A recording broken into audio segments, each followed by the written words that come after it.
Hey everyone, welcome back to the channel.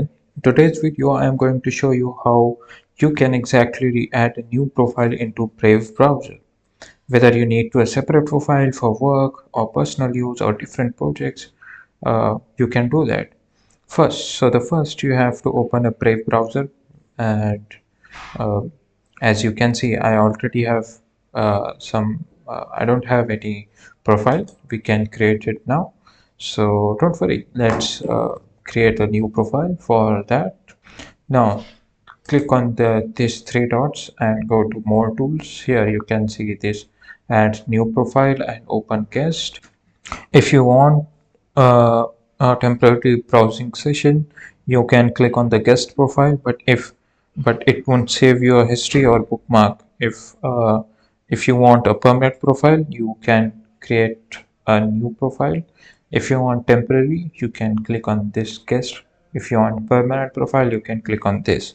After clicking here, you will get to see the customization option. Unfortunately, you cannot import your profile from your computer.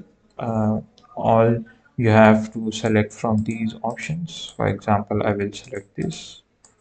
And if I want to select my pitch profile pic, if you want to select theme, you can select from here. If you want to change the profile picture, you can just select from these option only. You cannot import anything from outside. You need to just use these options. If for example I have for work, I want to create this profile for work, and here we go, done. Now here you can see there is this profile has been created, and you can see if you want to go for open guest, you can see this is the private tab is open. If you want to create multiple profiles, you can create from here. Select theme, give the name private, and select the profile picture you want, and done.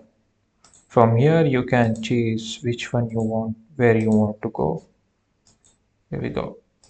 That's it for this video. If your video found helpful, then subscribe to the channel. Thanks for watching.